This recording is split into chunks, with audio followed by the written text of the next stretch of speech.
Constable Carver will go over the second matter. The first matter will deal with public assistance in an aggravated assault. The second matter is in regards to a graffiti hate crime incident.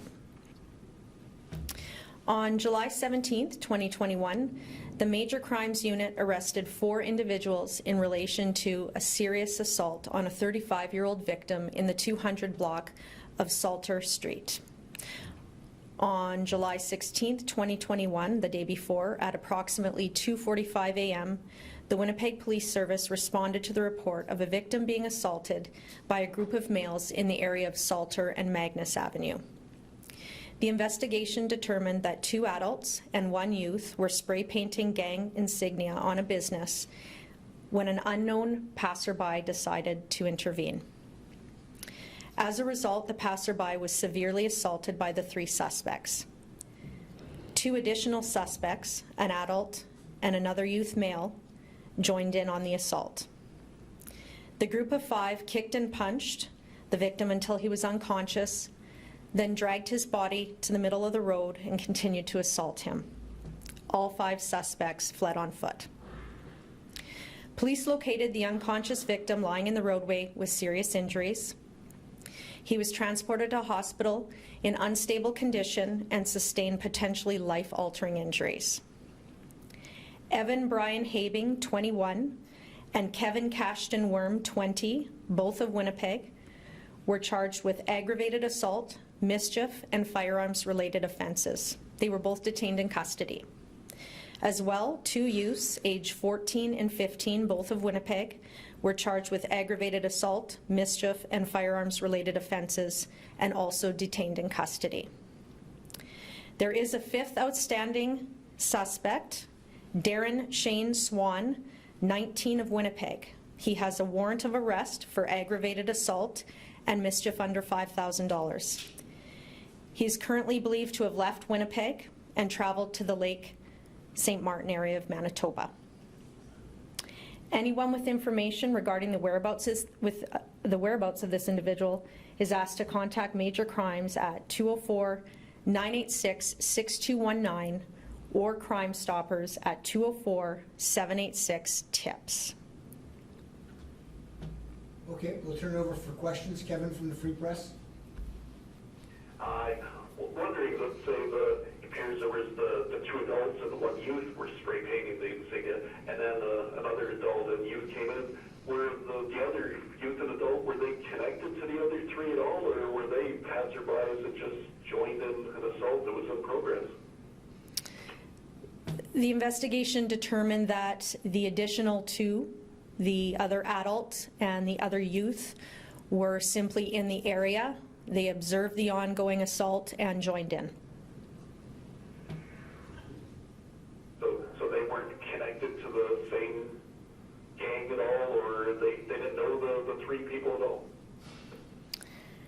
You know, at this time, the way it's all laid out is that it appears that they were unknown to each other, and they randomly jumped in on it. Scott from Winnipeg Sun. Hi, thank you. So the 35-year-old that was assaulted, what's their connection to this? Like, other than, stopping and trying to, whatever, is it a rival gang member? Like, what is the connection there? In speaking with Major Crimes, it appears that the victim, the 35-year-old victim, was simply in the wrong place at the wrong time. A connection has not been established at this time. He simply observed the mischief happening, the property damage with the spray paint, and he confronted these individuals, at which time they proceeded to assault him. Okay. And this person was transported to hospital unstable and sustained potentially life-threatening injuries. This is more than a week ago now. Is there an update on his health? Right, and of course, as we've talked many times up here about privacy issues, I can't get into the specifics, but I can say that due to his injuries, the investigators had to delay their talking with him. like I said, his injuries were very serious. Skylar from CGOB. Hi, thank you. Good morning. Just wondering how you landed on these 5 suspects. Were they, or at least the 4, were they arrested at the scene? Did the investigation use some surveillance? How did you get to them? Right. So the media release sort of has the nuts and bolts of what happened at the scene. These individuals were arrested at a residence in the Magnus area the following day. 2 different residences were involved. At that time, there was a subsequent investigation happening. So it looks like 3 were arrested in one residence, and one, Mr. Worm, was arrested separately at another residence. And were any of these suspects known to police previously? Yes, I believe so. Rosanna? All 5, or a number of them? I can't say for each one individually. It's likely that they all were. I would have to confirm that through email. Rosanna from Global.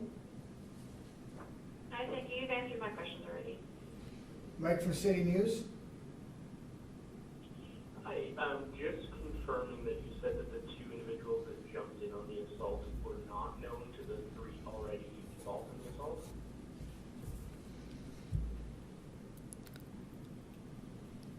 Can you repeat that? Repeat the question, please, Mike. Yeah, for sure. I'm just confirming that you said the 2 individuals that joined in on the assault were not involved with the 3 that had begun the assault? Yeah, it doesn't appear that way. It looks like the scenario was 2 people were spray painting. A passerby happened to be in the area. He confronted them.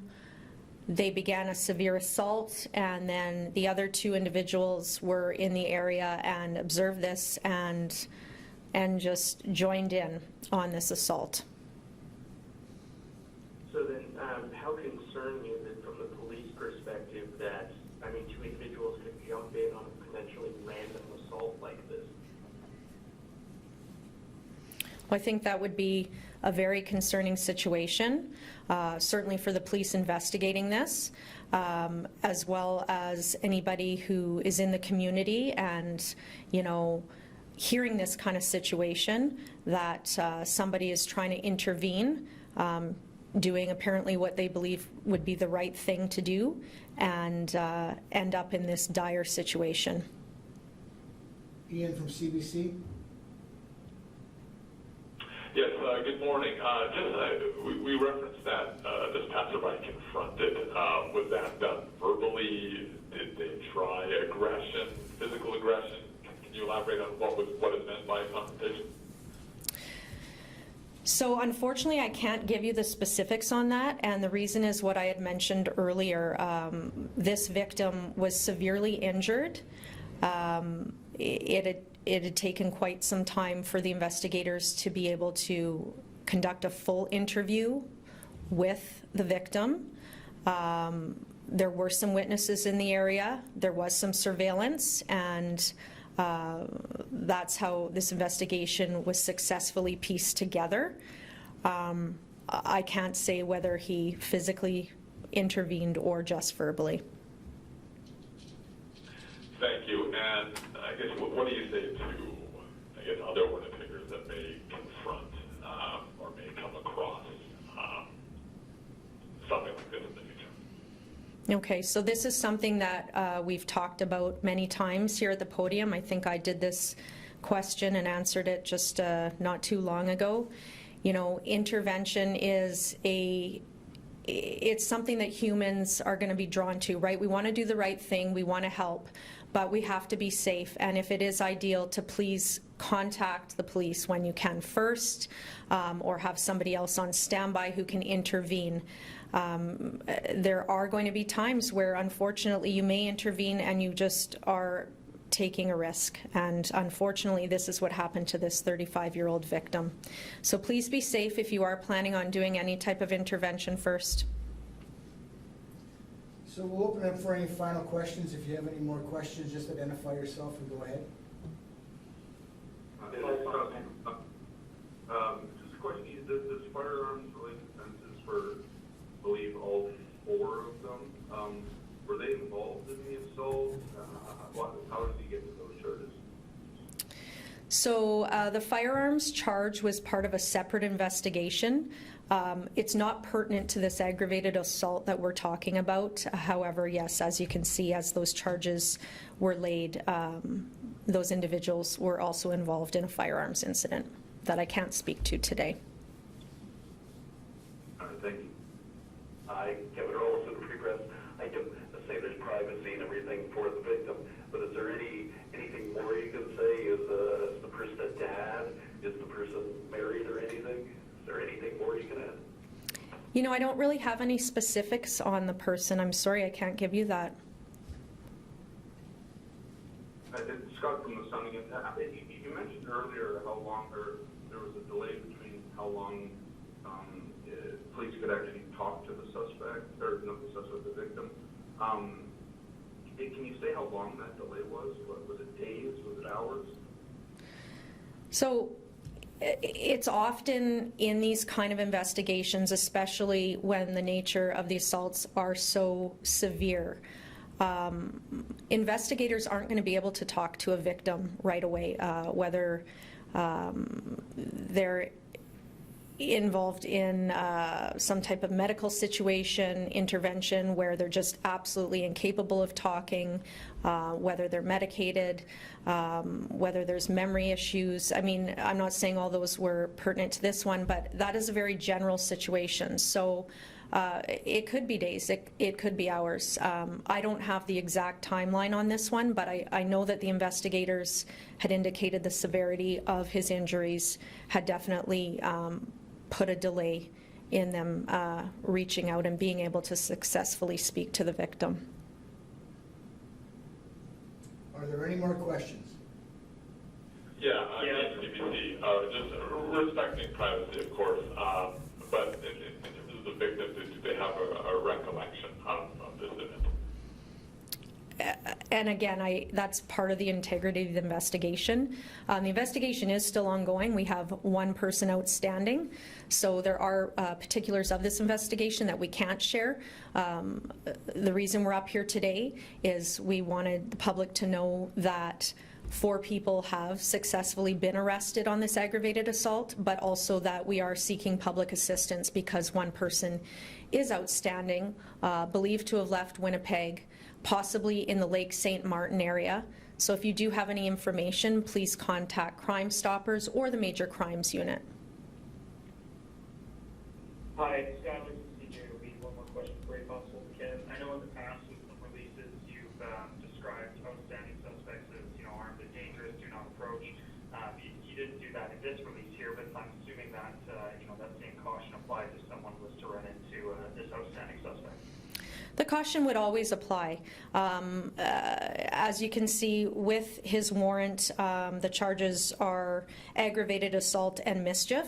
So that person was not connected to that firearms extra investigation I had mentioned. I should also just say, because we don't have it up on the screen, there is a picture of this suspect, and it's on all of our web links as well as social media, Facebook and Twitter. So you can have a look at this individual. And if he looks familiar or you know his whereabouts, you're being asked to please contact Major Crimes at 204-986-6219 or Crime Stoppers 786-TIPS. Anything else? Just one other thing, Kevin, at Free Press. Each of the 5 that either have been arrested or you're looking for charged with mischief, I'm assuming the mischief is the spray painting incident that you were saying 2 people happened upon and joined in the assault. Is the mischief that those 2 were charged with something unrelated, or was there something more they did at the scene? So sometimes charges are laid part and parcel to the group that is involved, and then that will be up to the courts to decide if those charges will lead to convictions. My understanding is that all of these people were involved in the assault. All of these people were possibly involved in the mischief as well. Okay? Any final questions? All right. Thank you. We'll move on to the next topic. Okay, Constable Carver.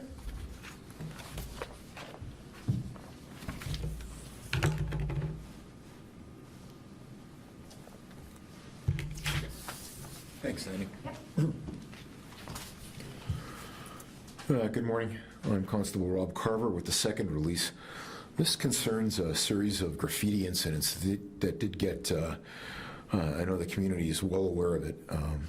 Winnipeg Police Service was contacted regarding several businesses along the southern portion of Pembina Highway that were vandalized with hateful graffiti between midnight and 4 a.m. on July 22nd, so just a couple of weeks ago.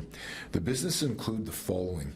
This was a bank in the 1300 block of Pembina, a church in the 1700 block, a gift shop in the 1800 block, a cafe again in the 1800 block, a supermarket in the 1800 block, and you can see the individual obviously moving through the strip, a medical center in the 200 block, a law firm in the 2100 block, a drugstore in the 2200 block, another medical center in the 2300 block, and finally a hair salon in the 2800 block.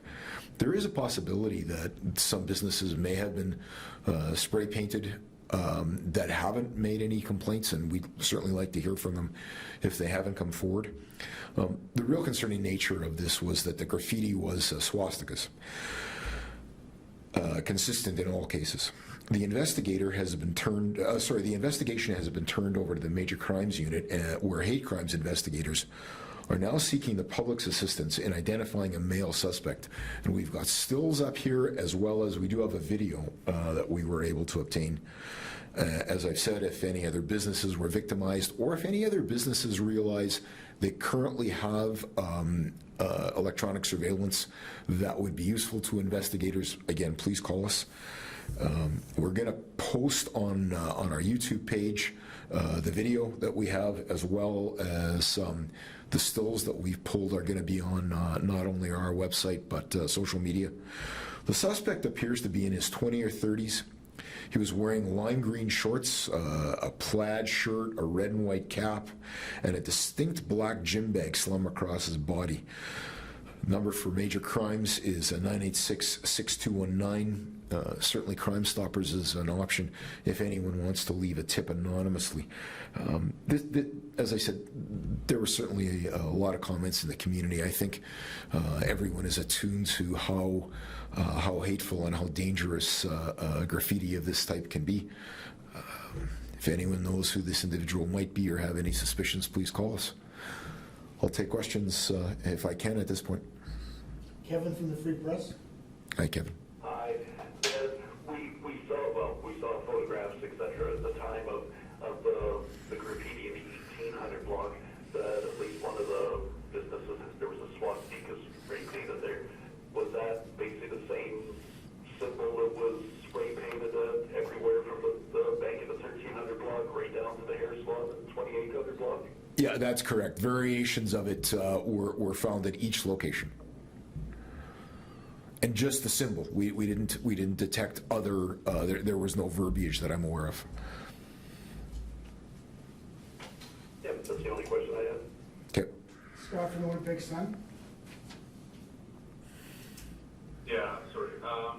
There was other businesses tagged, and not all of them had the swastikas or whatever else was on them. Some of them were just tagged for the sake of being tagged. Are those linked as well, or is that just kind of inferred at this point? You know, I think anytime we have an investigation that involves similar type incidents, cops, myself included, tend to look at the probability that they're linked. I can't tell you for sure at this point because the investigation is still ongoing. I mean, one of the things that would confirm it's linked is if we arrest somebody and they go, yeah, no, not only did I do those ones, but I did these ones. Good question. I just don't have a definitive answer at this point. Do you have a follow, Scott? No, that's good. Thank you. Skylar from CGOB. Hi, Constable Carver. Hi, Scarlett. I was wondering, when you get into an investigation, when it comes to strictly graffiti, how often do you find these perpetrators? I know you probably exact number, but is it, maybe half the time? I'm gonna try and flesh out my my answer to your question. So, in and of itself, graffiti is a property crime, and while it's certainly concerning, I mean, I've had something graffitied. You get a fence spray painted. It's frustrating. It's annoying, but it's property crime. And while we do have a graffiti coordinator, and we look at graffiti across the city, sometimes there are elements of, as Constable McKinnon had spoke previously, sometimes there are gang elements to it, so that's important to us. But we devote much more resources when we're looking at graffiti that moves into the area where it could be a hate crime. There's an element that's much more concerning. It comes with risks that are beyond simple property damage, so they're dealt with differently, as this one was. So we don't always get suspects if if a couple of kids spray paint the fence. I don't think, as much as it's disconcerting, I don't think the citizens of Winnipeg want us devoting huge resources to tracking that down, and we simply can't. I'm not saying we take it lightly, but there's a difference when there's a hate crime element to it or a potential hate crime element. I think everyone expects, and we've done it in this case, that significant resources were deployed. In this case, we've got surveillance video and stills, and we'd like to find out who this is. I hope that answers your question. Yeah, that was great, Constable. Okay. Thank you. And I guess just as my follow-up, probably another one that's going to be more of an anecdotal answer from you. Some of our colleagues in the South, in the States, saw a rise in anti-Asian hate, anti-Semitic hate. Have you seen any of those trends when it comes to, graffiti and hate crimes over the last, 2-3 years? So interesting you should ask that, because we've had fielded a number of media questions throughout the last little while, because it's been noted in other jurisdictions. We have not. We try and keep a real close eye on that in the media office, and I certainly our major crimes people do. We have not seen an increase in the types of hate crimes or graffiti that would target one particular group. I don't know why Winnipeg has been spared, but we simply haven't seen it. Rosanna from Global? Hi, Constable Carver. So it strikes me that this man's face seems to be fairly visible. So if he was in your system, would you be able to detect him? So what we do before we, this is kind of the next step, what we do before we reach out to the public and the media is, these images are circulated internally to officers. So, I mean, I'm not a frontline officer, but for the men and women here who are out doing frontline police work, you get a pretty good sense of the people you've dealt with.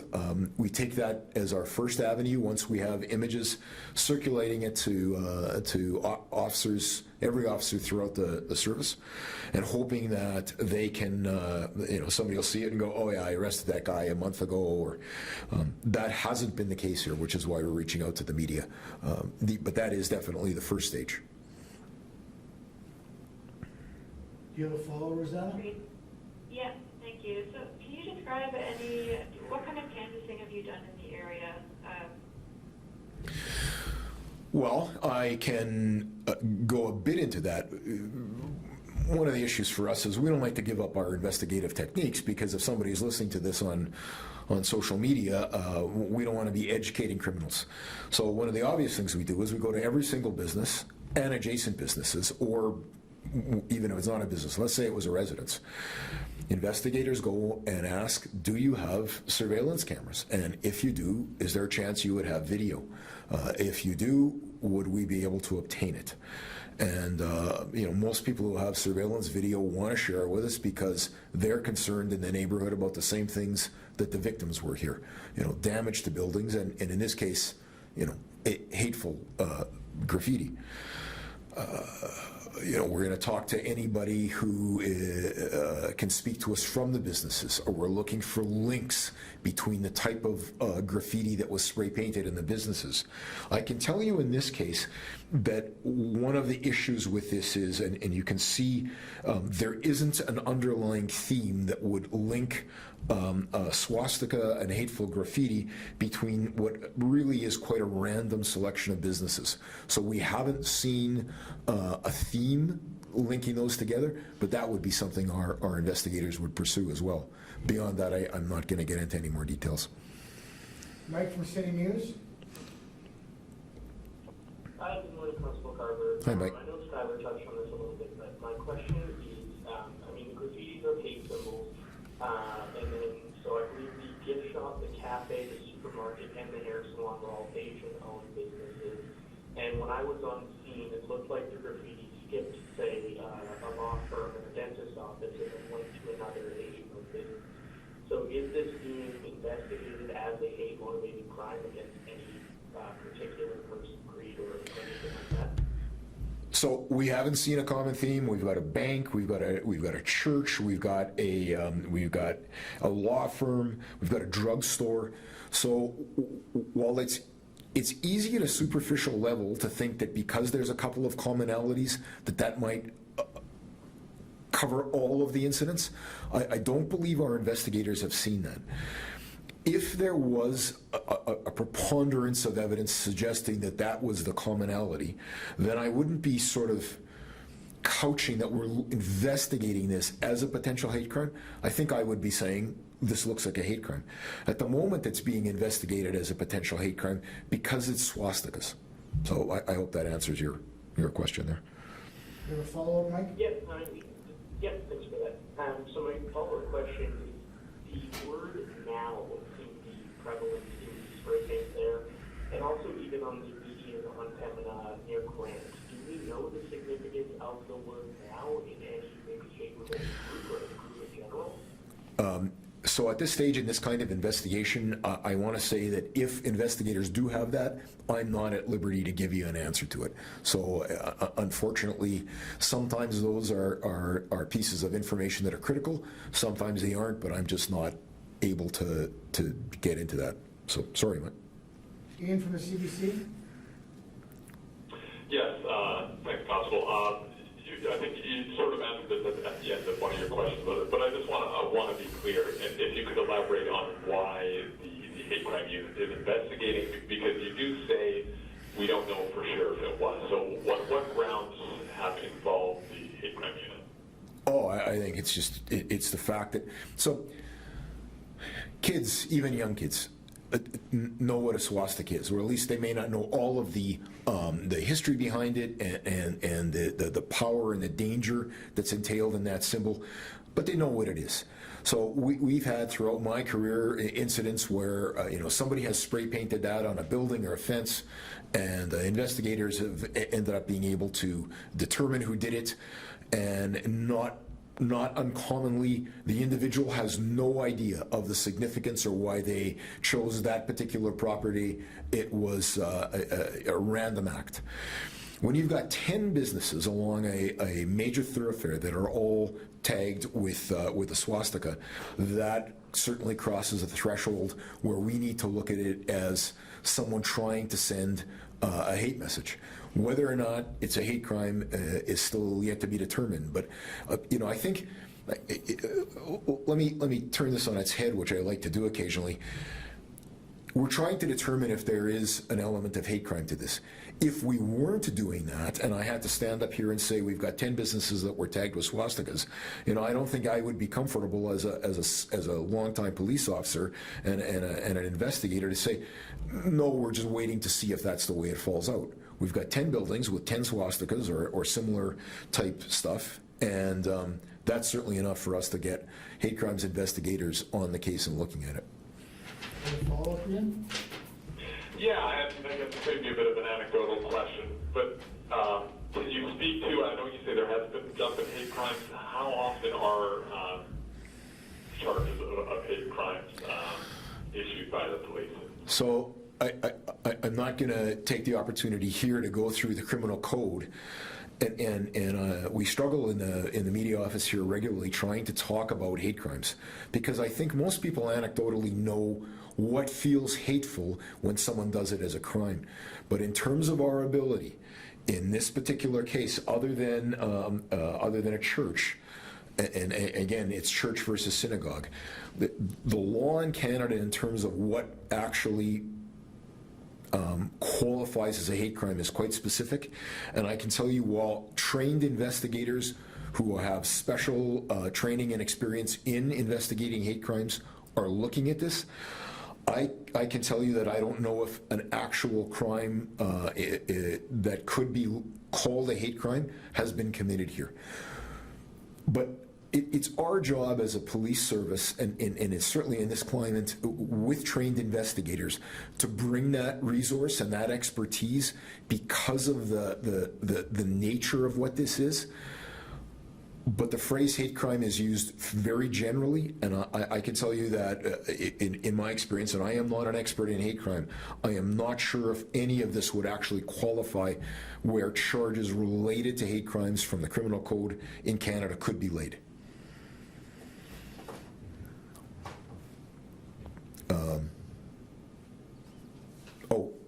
We do have some video. Can we...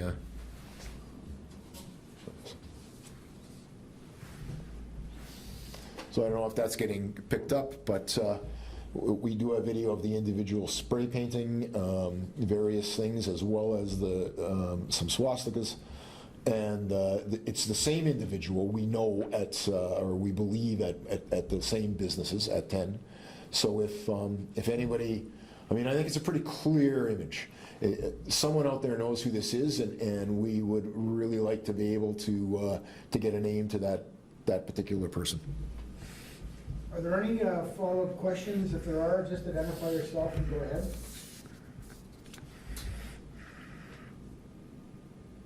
Hey, Regina Global here. I was wondering, is there any evidence to suggest you may have gotten there using a vehicle, or was he just walking by the whole time? It's an element to the investigation I'm not going to be able to answer for you. If there was a vehicle that we wanted to talk about in terms of the media, we would have done it. What investigators have in their back pocket, hoping to move forward, is just is part of the investigation at this point. Hey, Rob, Scott from the Sun. Hi, Scott. You mentioned that maybe some other businesses may not have come forward. Do you suspect that could be out of fear, or could it just be, that they didn't see it as, for lack of a better term, big enough deal to make a police report? I think it's going to be the latter, is my guess, and again, it's only a guess, hopefully an educated one. I think in this climate, if somebody is actually fearful that an image or statements have been spray painted on their building that makes them fearful, they know that the way to get to the root of that and make themselves safer is to make a police report. I think for a lot of people, a spray paint on property isn't enough for them. I think they just go, oh, whatever, I'll get it painted over and move on. In this case, because it's part of a larger investigation, it would be helpful if they would come forward, because we certainly could have missed someone. Are there any other questions? If that's all, thank you very much. Thank you very much. Have a great day.